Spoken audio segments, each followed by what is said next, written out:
Hi Chaitanya, welcome to Film Company in South. The last time we met was for Majli. Yes. As an actor, there's tons being written about your personal life, and you have to promote this movie. Other times you have to be on a set, focusing completely on like a scene when you know that shit is erupting somewhere else.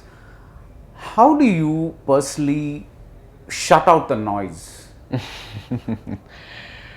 Well, I think from a very early time in my career, I sort of kept my personal life personal and my, acting life, the professional life professional. I never sort of mixed the both. And I've always had this habit, I don't know, I learned from my parents or as I was growing up, I always noticed, once they came home, they never spoke about work. Sure. And when they went to work, the personal life was never diluting into work. Right. So it was a very nice balance they maintained, which I always Right. observed. I don't know if it's fortunate or unfortunate for me. I'm not too into social media. Okay. All my information about films or what's happening in the outside world comes from probably the newspaper or well-wishers telling me something or someone saying read this article and I Google it. So Twitter, Instagram is not too much. I don't spend too much time there. Okay. So I think that sort of helps a bit. Okay. I don't know if it's good or bad, but right now I'm in that zone. I Right. was very influenced by social media maybe a year or two back. But after the pandemic, I don't know, something evolved in me or something took me to this direction where sort of cut off from social media completely. Do you know what it is? During the first lockdown, I spent a lot of time just looking at social media. And by the end of the day, I used to just think to myself, what did I do today? I was just sitting and browsing a bunch of articles. Yeah, I got a whole bunch of information, but is it helping me in any way? Is Right. it driving me in the right way? So to question myself, I purposely got off it. Right. And started channeling, my curiosity into more specific things. Like if I was curious about a certain bunch of things, I would probably buy books on it or read about it on the internet or, watch more YouTube videos, be more, clinical towards it rather than just generally browsing through Right, social right. media and picking up stuff from, random Right. places. Yeah. I guess that kind of preempts my next question because I was going to ask, like, in your grandfather's time, it was only magazines, and in your father's times, it was probably a little TV, a little whatever, something like that. And now it's erupted. It's like I in know. your time, it's like everywhere. You buy a dog, and it's suddenly like Naga Chaitanya buys a new puppy. That becomes like a thing. And of course, some of this is hurtful, harmful, whatever Right, it is. It's right. kind of and inevitably some of this comes back to you, right? Because you cannot prevent that completely. Does it feel hurtful when your name is being used for driving TRPs or for like just for the sake of growing a channel or YouTube views or whatever it is? Initially, yeah, it was a little painful. I'm like, why is entertainment heading this way? Yeah. But after that, see, what I've learned is in today's age, like today's days, news replaces news. Yeah. Today there's some news, tomorrow there's another news, today's news is Right. forgotten. But as you were saying, my grandfather's times and all that, they were magazines. Magazines used to come once a week or once a month. Yeah. And till the news sustained till you got the next piece of news. But today you're getting the next piece of news the next second or the Yeah, next minute, So it doesn't stay in people's minds for too long, The actual news, the news that matters will stay, but the superficial news, the news that is used to create TRPs is forgotten. Right. So it stopped. Once I made this observation, it stopped affecting me. And I guess for some people, it's their responsibility to entertain. Right. And how they entertain is up to them. I'm no one to comment on it. I'm also here to entertain people. We're all in this business to entertain people. How people decide to entertain people is up to them. So it's okay. So let's talk about you as an actor. You've learned to compartmentalize, and has that helped you? Because you're saying now you're being very specific in Right, what you consume. right. Has that helped you find your groove, so to speak? Because when I saw you in Majli, Right. I thought I saw a darker and very different kind of Chaitanya. Right. Than I had. It's not that you hadn't played serious roles earlier. For instance, there are parts of My Chase Away right from the beginning where there are darkish scenes. But this is a zone that's a little different. And would you say that's all part of the new evolving you? Just to sort of reflect on that, I have this bad habit, you know, every time I'm honest to a film, I pick a script that I love, that I'm really connected with, and the film does well, and then I get greedy. This used to happen to me, I'm not saying now, but in my in the past. So I would get greedy, and then I'll be like, okay, now I want my next film to collect 2 times of this. Right. Now what do? Let me start packaging it. Now I have more budget, you know, I can get better actors, I can do bigger fight sequences, I can probably get a better director. And what are the elements, you know, like what are the gimmicks to, you know, make this film bigger? So I would think like that, and then obviously it wouldn't work because I'm not being honest. I'm sort of being, you know, calculative. Right. Which sometimes it might work, but sometimes it doesn't. And I feel that's not the way to go, because that's a very momentary success. But I feel if you're looking for the, you know, looking to stay here and keep entertaining people and keep telling stories, your core content needs to be honest. Right. And so that's what I learnt with Majli, because what happened before Majli is I was doing these films that didn't work, that I was not happy with. I would go home every day and question myself. When I signed the film, you know, it sounded good. Okay, this director, this producer, this actor, this heroine, oh, it sounds good. It's a sellable product. Yeah, the package sounds great. Let's go for it. Content, yeah, content is okay. Yeah, we'll figure out something, you know, this much of entertainment, this much of action. We'll package it and it'll work. But when it came to the time of release and when I used to watch the edit, I'll be like, you know, I'm not being real here, you know, that's when everything used to kick in. Like I used to go back and think to myself, why did I accept this film? No, I accepted it for some other reason, not because of the content. So I was very unhappy with a few films that I was doing before Majli, and Majli was the script that came to me that I really connected with, and I was not thinking about, you know, all these elements that I was talking. Yeah, box office, is it going to connect to A, B, C, nothing. It was heart to heart. My heart really cried for that script. And I said, this is a true test for myself, you know, because I've seen myself do this with Yemai Chesave. I've seen myself do this with Premam, with Manam, you know, and then with Majli. I look back and all the scripts that really worked for me, I won't say numbers, box office, you know, records wise, but that people talk about. You know, when people talk to me, they talk about my performance in those films. So I looked back and it was like, okay, let me follow that pattern again. And Majli was that pattern. Nice. Yeah. So I think now I'm sort of in a space where I can say that I've consciously understood a lot of mistakes that I've made in the past, and maybe that's why, you know, I'm able to openly talk about it and, you know, address it. Now let's take like one of those movies that you talked about, Bejwada, right? You said why you took up these films. Yes. But now when you look back at that film, what is the Naga Chaitanya that you see? Do you see somebody being fake on screen? Do you feel somebody being... When I'm asking to say, now I feel real. What is it? Do you feel you're trying to be somebody else? Absolutely. Okay. You can use the word fake. Like I look at my performance in some of my earlier films and like, dude, that's really plastic. Like, what was I thinking? And what I was thinking is, honestly, I was not thinking, because thinking as in, yeah, I'm thinking, but you know, somewhere when we're all new into this industry, you're influenced by many factors around you. You know, you're influenced by a lot of opinions. People telling you that no, you have to do mass films. Some people telling you no, you have to do films for that center and this section of the audience. And you have a fan base, you have to cater to them. Yes, I understand. I'm very fortunate to have this fan base. But when I look back at my grandfather's career or my dad's career, how did they get their fans? By doing films that were fresh, you know, at that point of time. They sort of set a trend, like dad did Shiva, dad did Geetanjali, or granddad did Devdas, Prem Nagar, all these classics.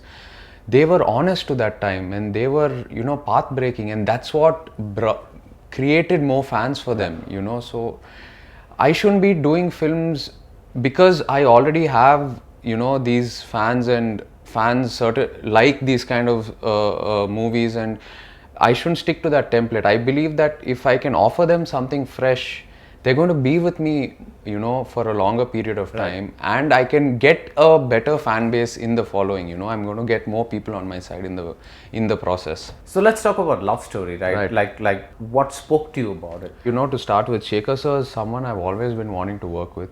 Personally, I love doing love stories because it's an emotion I enjoy a lot, and I believe love drives us all, and it's a language that's universal. But apart from that, Sekhar is someone I've been trying to reach out for the longest time. But Sekhar being Sekhar, he's always in his shell, and he comes out once in a way and goes back. So luckily, during right after Majli, I guess Majli spoke to him.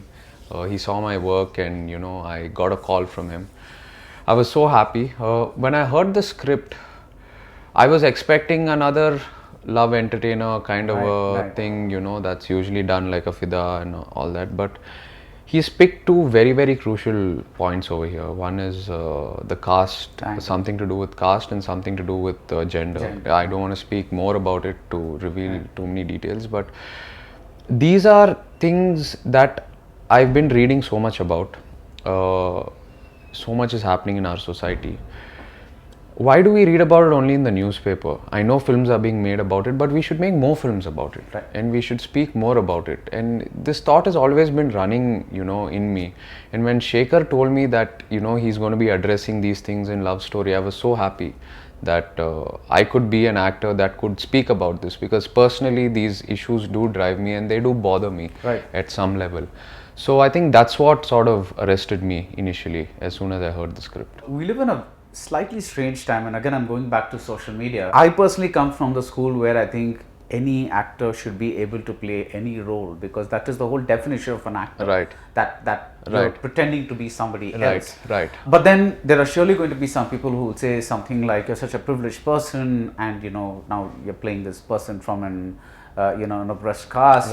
Did that ever play in your head while you were reading the script, that I probably don't know this world, how am I going to enter it? Absolutely. Yeah, absolutely. That was the first, that fear was there in the beginning, and I was shocked when Sekhar told me the script, like, you want to cast me in this role. And I was so happy, like, even though it was a surprise to me, but I was so happy that he believed that I could pull this off, you know, that we could work on this together and make that transformation. So yes, all these fears were there. I've been fortunate that, you know, all my life I've grown up with all the comforts, and you know, I've really am not familiar too much with that world, apart from what I've read and, you know, what I've gathered, but haven't actually experienced their difficulties, the issues they face, or the challenges. So working with Sekhar, we almost sat on the script for 3-4 months before we started shoot. Did a lot of rehearsals, a lot of workshops, and his team was totally like keyed into it. I mean, they educated me a lot about their lives and the issues they face. So that helped me a lot, and sort of got me going. And shooting, actually, Sekhar likes to shoot in that environment. So he took us to Armoor, this small town in Nizamabad. So shooting there helped a lot, just being there and experiencing it. You felt it? Absolutely. Absolutely. This character Revant has definitely changed my perspective on a lot of things. Like, give me an example. It's a combination maybe of the pandemic and this character Revant. The Revant is such a simple guy, come to the city, you know, just wants to sort of see his dream come alive. Nothing else matters, you know, like. And during the pandemic also, it was like I was just with myself, with my family at home, and eventually nothing else mattered, you know, the fancy clothes I had, or, you know, the cars or the watches or whatever.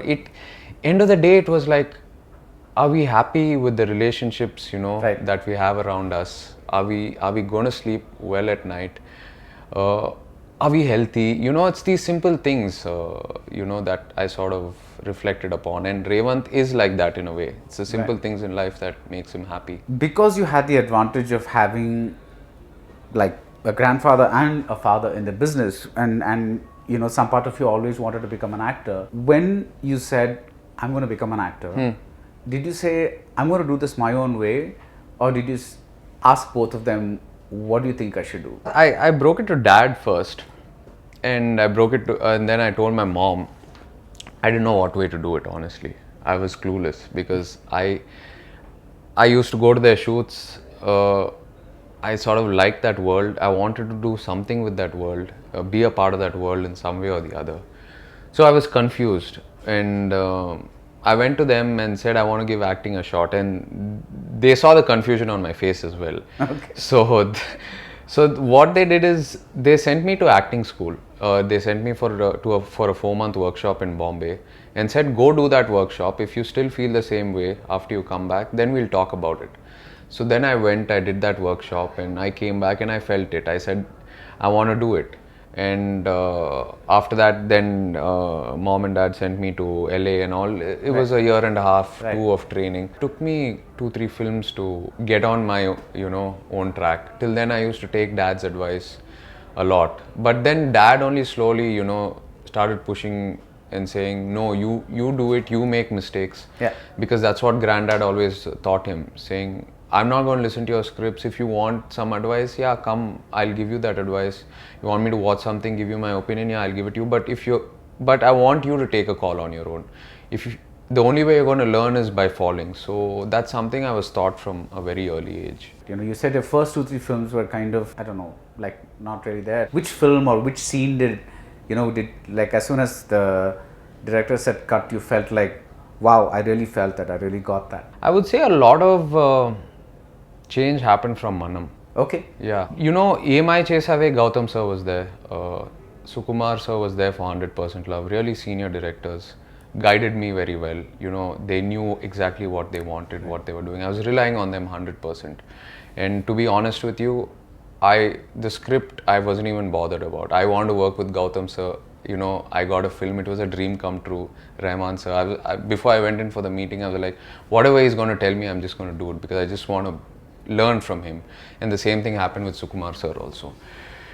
From Manam is when the script touched me honestly, and I started making judgments, like honest judgments that this is going to work, this is not going to work, and I actually saw that translating on screen. In your performance. In my performance and from the audience. Okay. Like the audience reaction, like I sort of knew, okay, this might sort of dip the film, this might sort of complement the film, and I started seeing that trend from the audience.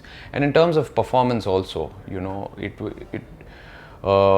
after some scenes in Manam, I went home really happy. For me, the telling point is when I don't want to watch the edit.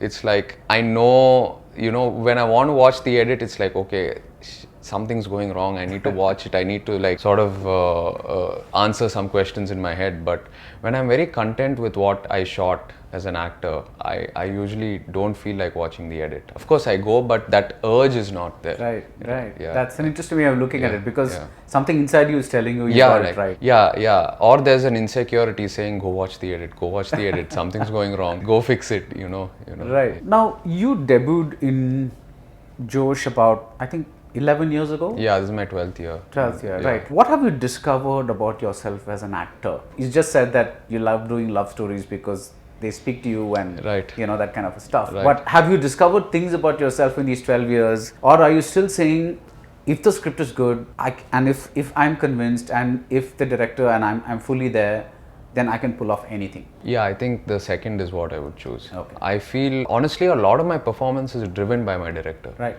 Although, as an actor, I bring a certain kind of perspective of my own, but end of the day, what I feel is when the director is honest to his script, he's traveled with his script for a whole bunch of time, and it's gone on in his head like in so many different ways, and he's seen it better than anyone else, could have seen it or has seen it at that point of time. So I like to follow their cue. If his cue is great, my performance, reflects tremendously. And I've gotten this comment also a lot, like one film would be terrible, one film would be great, one film would be okay, you know. So that fluctuation, you know, is because somewhere I didn't, my director didn't push me enough. I know that's a bad excuse to give, but I need my directors to push me. I need them to tell me that I'm doing a bad job and I will get better. Yeah. I need them to be that black and white with me, you know. And when I have that relationship with a director, and I've had that relationship with some directors which, you know, I so cherish. One is Sekhar, you know, that when it's so black and white, you know, when it's honest, and even if we have to fight, I don't mind fighting for the film, you know, even if we have to like just walk away from each other and not talk to each other for some time, but for the creative high, you know, I don't mind doing that. But I need that sort of emotional journey with the director. Right. You need the director to be like possessed by yes, the, yes, yeah, yes, yeah, and be just push me, like just push me to the limit. How did Sekhar push you? Because when he spoke to us, he said things like he really liked the way you looked in interviews. Okay. I don't know if he told you this. No. Okay, so no. I'm telling you this. So he said there's something very, very natural and nice about you in the way you spoke in interviews. Okay. Whereas in movies, it seemed like you were trying to do something for the camera. Yes. And so he picked all those moments from the interviews that he liked you. Right. And kind of tried to make you emote in a certain way. Right. And he assured us that you're going to see a very different Chaitanya in this movie. Right. When you worked with him, can you give an example of something that like you did and then he said, no, I don't want you to do this way, I want you to do that way, just to get an idea of the process between you and the director? Yeah, see, so with Sekhar, it's you need to be as real as possible, and that is something. When I started the film, it took me 10-15 days to get into that zone because there was a lot of unlearning I needed to do. Somewhere, you know, I think we are taught here, we're conditioned here to do a little more than that's necessary. Right. Because of the kind of cinema the audience likes, at least the majority of the audience, but times are changing now. So unlearning had to happen. And for me initially it was like, what, you want me to be like, so this like down, like his word would be down, like down, no, play it down. So I'm like, Sekhar, like it'll come across like I'm not acting at all, like it'll come across. But when we broke that barrier and when we crossed that line and when our understanding really sort of kicked in, like a week, 10 days after shoot, then magic started happening. You know, I learned to be myself in front of the camera. I learned to just,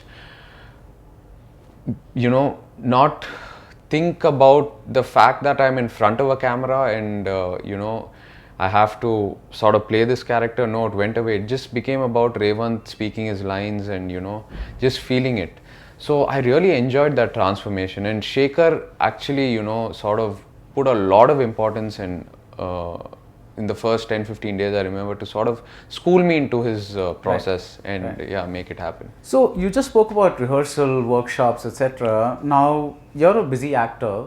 Do you say, I'm going to allot this time for this particular film, even though I could probably do something else in that time? Because it's a commitment. It's a time commitment. It's an emotional commitment. Do you do it for films that you think are worthwhile, or if the director asks you to? I wish I could do it for every film. Okay. I would love to give time for rehearsals. I want to give time for rehearsals. I know what a difference it makes. Right. Not, you know, script readings, spending time with the director, talking about the character, or just chilling and, you know, being with the team. I think that investment that you give to that pre-production time before the shoot will do magic for you once the shoot starts. The problem is, don't take me the wrong way, but half the time the script is not even ready one week before we start shooting, which is sad. I want to have that bound script, you know, and it'll do magic for the films. I think investing that time before the film starts, even if it means pushing the film by a few months, but going prepared, going with this process, with this approach, will change the fate of the film. I can confidently say that. No, I've heard a lot of directors in Tamil say this as well, because they say that actors rather, they say that the one line sounds great, and Right. like when they narrate it, there are certain scenes that stand out. Right. They don't flesh it out entirely. Absolutely. And by the time we actually we're already committed to the film, so Right. we kind of got to do that, and then we realize that there are maybe 3 or 4 good scenes, but the flesh that's connecting it is not happening. So that's kind of Absolutely. No, we're spoilt with this process. I'll tell you, at least this is my opinion on it. I'm not saying this is how it works, but this is what I've observed. We hear an idea, we like the idea. The producer comes, he's excited that the actor's on board. The director's excited the actor's on board. And yeah, okay, now everything's going for it, And we start taking it by the day. right. We forget the reason why we're here. We forget the idea we like. Now it's like, okay, film's on floor, let's go for it. Yeah. And we're improvising as it goes, watching the edit. Okay, we'll correct, cancelling shoot because the scene's not ready. Or we have some artist dates, let's just go shoot, we'll figure it out. Things got diluted, things went a little off track, but I think we should all, as a team, I'm sure if everyone starts insisting, we can all bring this system back together, and it'll be wonderful for the film industry. Now, you were just talking about the audience, right? There is also an instinct in you. The most obvious instance would be Premam. There is a certain movie that's there, it's in a certain shape and form, and then you say, I like that movie, and I'm going to bring it here. Where do those instincts come from that this is going to work, this is not going to work, I need someone a little more glamorous here? Where do those instincts come from? Is it from knowing the audience? I think it just comes from being familiar with the Telugu audience, just growing up here, sort of knowing the pulse here, and working with a Telugu director. So Right. Chandu Mondeti directed Premam, and his school of cinema is different from the original director. So, and I think the cultural differences, there are a lot of differences, like you said, from a Malayalam to a Telugu or to a Tamil. Right. So I think the cultural differences are what drove a lot of the planning for the film. Apart from that, Malayalam audience, their pace of cinema is different. Yeah, their acceptance to content is different, and so in Telugu, it's again the pace is very different. They like certain elements. I'm sure you know what I'm talking about. So it's all these things. It's basically just it's coming from instinct. Right. To put it in a simple way, Right. it's coming from instinct. And that instinct was what I was talking, because like the minute people started seeing stills or whatever it is, everybody just erupted with. We got trolled as you like got hell. trolled. I was like, oh god, no one's going to come to the theater. But the film did well, right? Yeah, the film did well. Yeah, It was quite a turning point for me in my career. Like, I'm watching this film and I'm so inspired by it, and I want to tell the same story, to my audience in a form they can understand, Right. in their language, with their actors, so they can connect to this emotion, because I connected so much to it. I want them to connect to it as well. I want them to feel that magic, go through that journey. That happened to me for Premam, honestly. I was so inspired by what Nivin had done, or what Sai Pallavi, that whole journey, what Alphonse had written. So it was nowhere to make it a better film than what Malayalam did. Right. Yeah, or it was nowhere, okay, let me take this and make it a bigger film and spend more money on it. And no, it was none of that. It was like, dude, I loved what you guys did, but I want to present this too to my Telugu audience in their language. So that's where I come from when I pick a film to remake. Right. So, but you also said that the audience is slowly changing. Yes. They are watching Pelli Chuplu, for instance. Maybe it's only the urban audience that's changing, and maybe there needs to be a little more time for the change to spread everywhere. Yeah, in a way.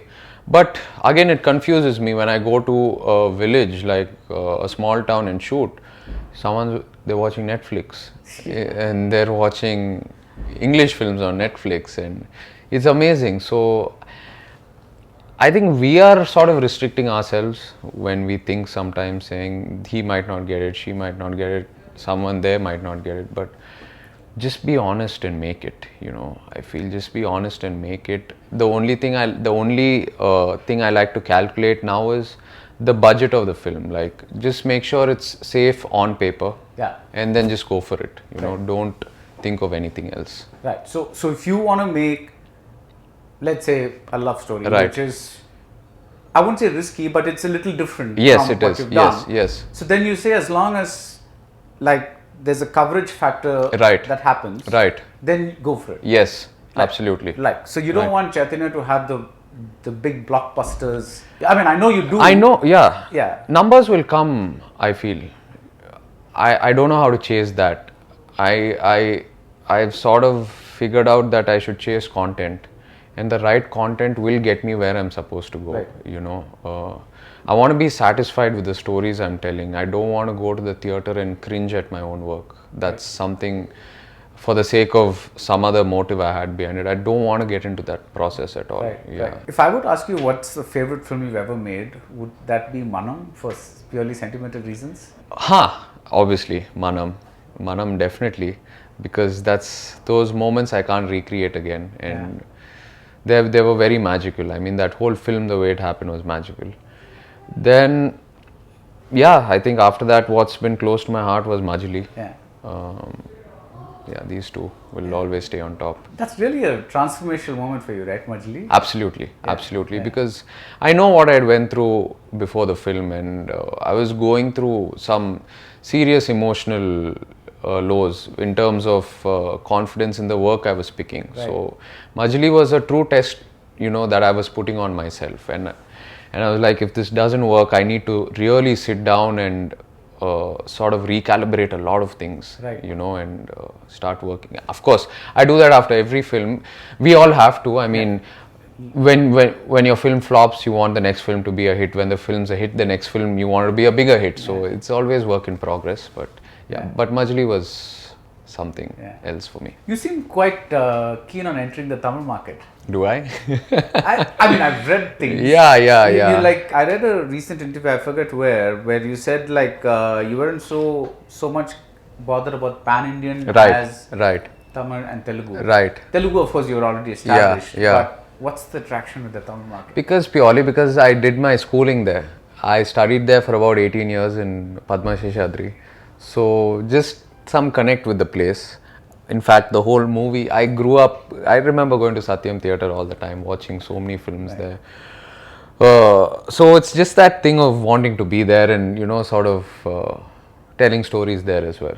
Right. But I know it's not as simple as it sounds. No, it's not simple, but it's actually the reverse that happens because Telugu is the bigger industry. Right. Right. The Hindi is the biggest, Right. Telugu is the second biggest, Right. and Tamil is the third, right? So Right. I was just wondering about your logic in that. Okay. It's just the emotional attachment. Okay. Yeah. I'm not thinking about how do I make my box office numbers bigger. market Yeah, bigger it's not or about that. It's telling story. I sort of relate to Tamil sensibilities in a way, even though it's been quite some time since I moved out of there, but still a lot of my heart is there. Okay. Yeah. So that's the reason why. Okay. Yeah. Hindi happened. I didn't plan that. It happened. I'm fortunate that happened. So yeah. Tell me one life lesson, because almost everybody that I speak to that works with Amir Khan tells me, and I've interviewed him as well, and he's very philosophical in so many ways. Right. Like his answers themselves, like you ask him a question and you get a little Zen statement. Yes, in to those sum it things. up, yeah. Yeah. So tell me something that working in Lal Singh Chadda, like or talking to him was something that just said, wow, this is something that I need to do, or, One thing is for sure, like what I learned in the last 12 years, I learned from that man in 45 days. He's taught me more. I mean, he's got this amazing,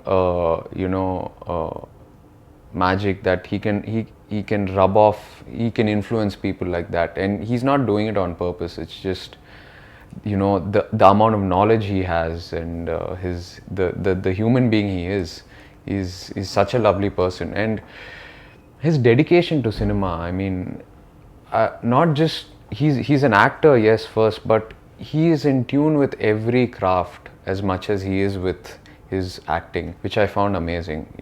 It's his plan or not his plan, I don't know, but he's chasing content again. He always talks about the content first. He's not talking about numbers or packaging. Yeah, all that comes to the end, but as they're filming, till they finish filming, he is only chasing the content, and he's being true to that. So that's something I learned from him. Do you prepare a lot for your films? For example, Majli, there was news that you practiced a lot of cricket for about 6 months. Yeah. For this film, the dance, Yeah. the Yeah. Zumba, Yeah. all that kind of stuff. Yeah. Is it just the physical stuff, or is there more? Oh, but let's first talk about the physical stuff, right? Like, why 6 months? Why not, let's say, just say I'm going to learn to like perfect a square cut or a cover drive or something like that? What does that extended period of playing cricket give you? What I'm trying to say is that you can fake it in cinema, right? Right. I mean, not the emotions. Yeah. But the technical things like the shots and things like that. Yeah. For Majli, cricket was.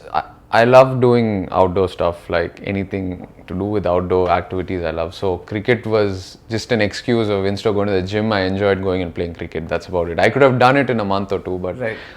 I had, meaning it was every day morning, instead of hitting the gym, I would just hit the net. So yeah, that was the process.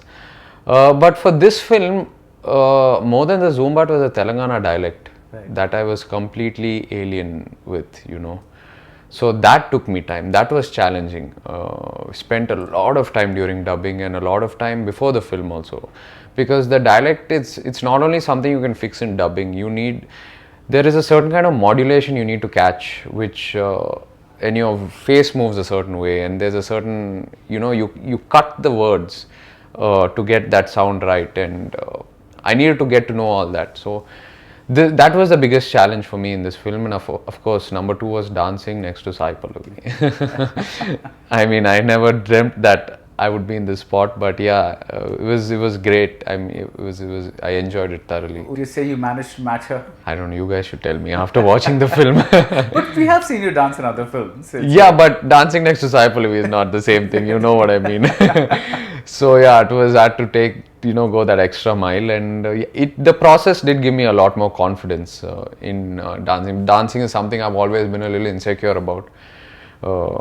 So this process did definitely make me a little more confident in that aspect. Is there something, Chaitanya, that you would not do as an actor? For example, let's say David Fincher came to you and gave you this serious psycho killer kind of thing. Right. And here movies are being watched by families, right? Everything's the curse of, I think, some commercial cinemas, that everything is supposed to work for everyone. Right. Is there something that you would consider before committing to? I'm open to anything, but if something would affect my family personally, right, I think I won't cross that line. How? Like, how would a role affect you? You said you're able to compartmentalize, right? Something to do maybe personally with my family, I'm saying like a story that if it was made about my family and I did like it like that, yeah, that is, I won't do anything to hurt my family's feelings. Right. That's about it. Right. That's the only line for me. Okay. Apart from that, I'm open to anything else. Because we haven't really seen you in a negative role so far. Yeah, I'm doing a negative role. In fact, that with Vikram Kumar. Okay. Your next film. This is a web series that Amazon has greenlit. Okay. So it's a horror series that I'm doing a negative role in. So yeah, that's going to happen soon. That's interesting. Yes. So that's a good thing, right? Now, the things that you think you may not be able to do for theaters, you can do for... Absolutely.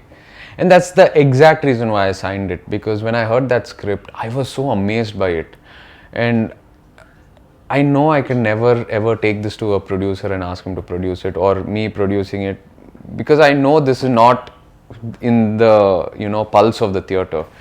And web series and the OTT gives us that opportunity. Right. I'm sure there's this little vacuum we all actors have, that they're not exploring completely because of the restrictions they have for the big screen. Right. And we can sort of close that vacuum with OTT. So I'm taking that opportunity and using it. So would you then be able to do more, like is this a plan to kind of say, I'll do one for myself and one for OTT, and then do you see this being a continuous plan, or is this just like right now it's just a one-off thing? No, I definitely want to balance OTT, because I think the future is going to be both. I'm not saying one is going to take over the other, but we need to be there in both the spaces. Right. And there's a kind of exposure the OTT gives for an actor, like a world over exposure, like there's no language barrier with OTT. Right. So I really want to make use of that. Right. Yeah. So I'm going to make that balance consciously. So thank you so much for talking to us about your process, because it was like I said, when I saw you in Majli, I was like, okay, I think, I'm really seeing a different actor. Right. Okay. And then the next movie happened to be right. Something equally challenging. Looking forward to it. So I hope it works. Thanks so much. Thank you for your time, and really all the best for Love Story. Appreciate it. I mean, it was so nice speaking to you during Majli. And somewhere, I don't know, we spoke during Majli. It was a nice conversation. The film worked. We're speaking now. I hope, you watch it, you enjoy it, and we get to speak after. And we do. I hear about it. Yeah, and also you said something very important in this interview, which is that as long as you budget things right, you can pretty much do what you want. Yes. I think that's something that a lot of people miss, because they're so after either their own salaries or the director's salary, everything, and everything becomes such a monstrous proposition. True. That the core gets lost. True. And I think that's something that I think if more people followed that thing about following the heart and following the content, but at the same time being commercial, because Vetrimaran always says cinema is commerce plus art. Right. He never stops. He always says this. So it's like, so you always have to have an eye on that. Yes. But that doesn't have to stop you from, doing certain things that you. Absolutely not. Absolutely. I mean, I hope everyone, is aligned that way. But I guess end of the day, we are all here for our own selfish reasons. Right. But I hope slowly the selfish reasons sort of come into tune with what I was speaking about, or what you just said, Vetri sir said. So it's going to be interesting to see what the next 10 years of Chaitanya are going to be like. I'm curious to see that too, and I know it's going to be different from the last 10. That I can promise for sure. Good show. Thank you. Thanks so much. Yeah.